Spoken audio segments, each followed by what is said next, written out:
Hola seguidores, ¿cómo están? Un gran saludo al señor Francisco Giorno de la provincia de Buenos Aires que se pagó la cervecita para que hablemos del blindaje de TAM. Los espesores de blindaje normalmente, esto no es como en los tiempos de la Segunda Guerra Mundial donde todo el mundo los conocía. Tampoco son perfectamente públicos los espesores de TAM. El blindaje más grueso se sabe que es en el mantelete. El mantelete es el escudo que protege la articulación del cañón, o sea, el escudo que está inmediatamente en el frente de la torreta. Eso es 50 milímetros. En los laterales de la torreta tiene menos espesor. En el frente del casco del bastidor o del chasis, como te guste llamarlo, tiene un espesor inferior a 50 milímetros, lo que pasa que tiene una inclinación bastante superior. Y bueno, en los laterales del casco es inferior al frente del casco y así sucesivamente. Lo que sucede con el TAM es que toma un concepto que fue inventado, podríamos decir, en Europa en 1960. Ese concepto viene de Francia y de Alemania. Es el concepto de la MX-30 y del Leopard 1 original. Digo el Leopard 1 original porque después los alemanes progresivamente le fueron metiendo chapa hasta que superaron las 40 toneladas. De hecho, llegaron a bordear las 45 toneladas. Pero el concepto original del Leopard 1 no era muy distinto al TAM. Era un vehículo, un blindado, de 30 a 32 toneladas, con la forma, el desplazamiento, la movilidad de un vehículo de combate principal, de un MBT, con el cañón hasta cierto punto de un vehículo principal de combate, el 105L7, que en esa época era el mejor cañón de tanque, hasta que los rusos sacaron el 125 milímetros de T-72, T-64 primero, y luego apareció el 120 liso del Leopard 2. Pero hasta que aparecieron esos cañones, el L7, la versión del 105 que utiliza el TAM, era el mejor del mundo. Eso no hay ninguna duda. Incluso el requerimiento original del Leopard 1, estamos hablando de 1962, 1963, decía que el vehículo tenía que estar protegido contra 20 milímetros en todos los ángulos, o sea, en frente y laterales. Con eso el requerimiento del Bundeswehr se conformaba. Obviamente que luego se fue incrementando y de hecho los laterales del Leopard 1 original no eran a prueba de 20 milímetros, porque existía munición de 20 milímetros con núcleo de metales duros que lo podía perforar a distancias inferiores a 700 metros. Por lo tanto, la forma correcta de expresar el espesor de blindaje del TAM original sería decir que esa prueba de cañón automático en el frontal de la torreta y frontal del casco, y esa prueba de ametralladora pesada en los laterales. Con cañón automático estoy hablando de armas de entre 20 a 30 milímetros y 12.7, 14.5 en los laterales. Esa es la forma correcta de expresarse. Sobre el tema IP, ¿qué consiste IP?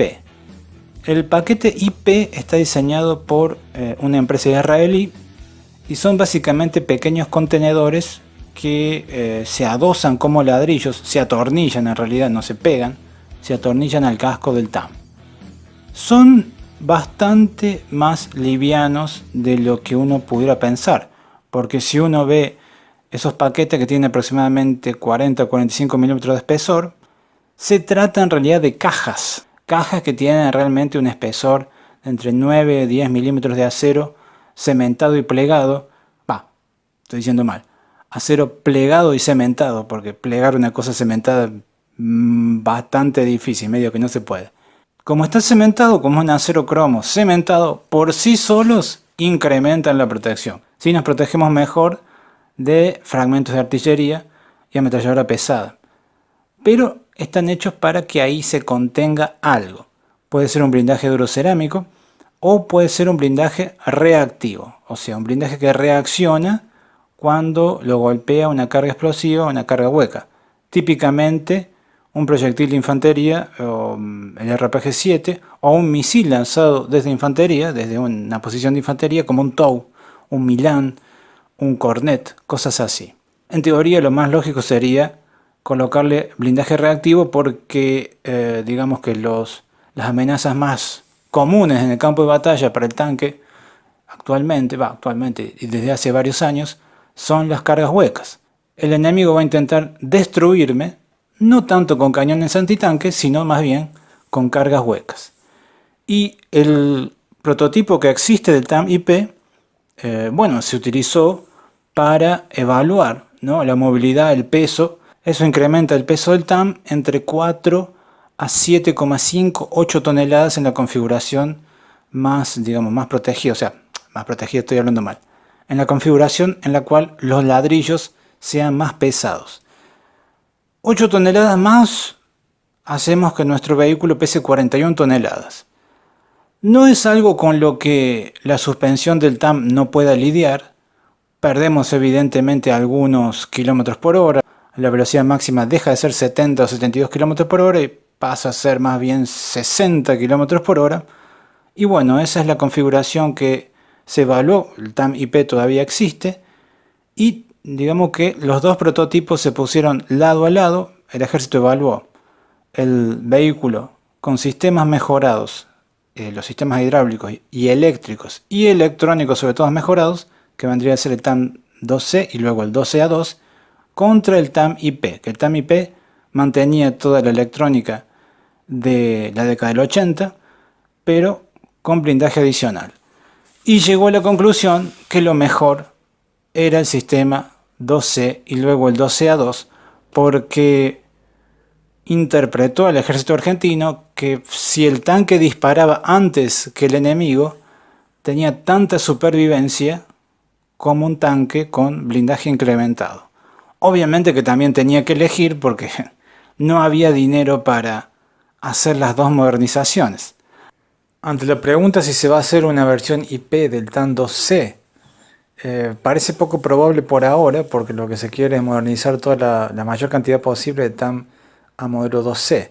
O sea, el dinero por ahora va a ir a eso, a la electrónica. Y el asunto Iron Fist, sistema de protección activa Iron Fist. Bueno, ese tema lo vas a ver a continuación en un mini documental de algunos años atrás. El Iron Fist es el último sistema defensivo israelí, diseñado no solo para tanques, sino también para vehículos más ligeros y versátiles, como Humvees o camiones. Su función consiste en detectar amenazas y acabar con ellas.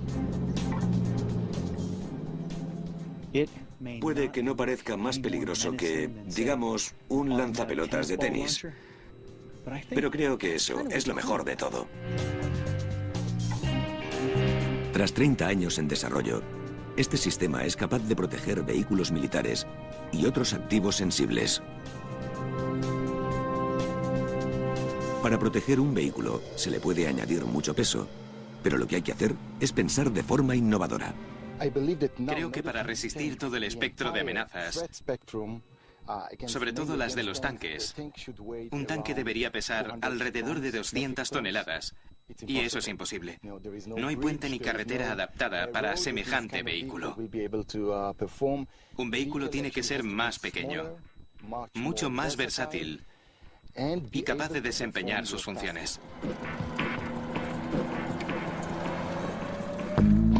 El Iron Fist identifica el tipo de proyectil por su trayectoria y forma, y después calcula con exactitud lo que tiene que hacer para abatirlo. Se enfrenta a las amenazas de dos formas. El plan A consiste en aproximarse sigilosamente, utilizando dispositivos que interfieren en los misiles antitanques teledirigidos. Estos misiles o bien caen, o bien varían su trayectoria. Pero si consiguen superar las interferencias, el Iron Fist pasa al plan B en una décima de segundo.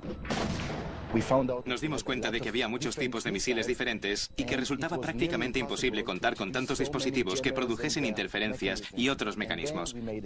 Así que cambiamos de táctica y decidimos combinar ambas opciones, lo que significa destruir cualquier tipo de amenaza que se aproxime, independientemente de quién o de qué tipo de amenaza se trate. El plan B se lleva a cabo lanzando un proyectil explosivo que localiza e intercepta la amenaza.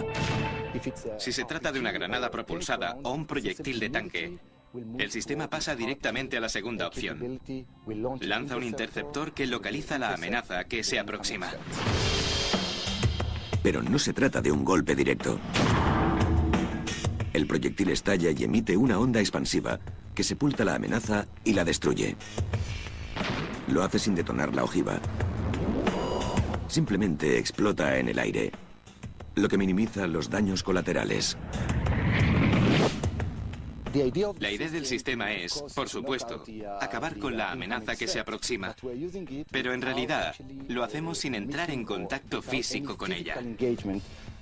El interceptor y el sistema en sí ya son letales. Hablamos de milisegundos. Pero el interceptor sabe exactamente cuándo detonar la ojiva. El Iron Fist es un sistema totalmente automático. Cuando las tropas entran en una zona de combate, lo activan y funciona de forma autónoma. El radar escanea constantemente un área de 360 grados, preparado para abatir cualquier amenaza hostil.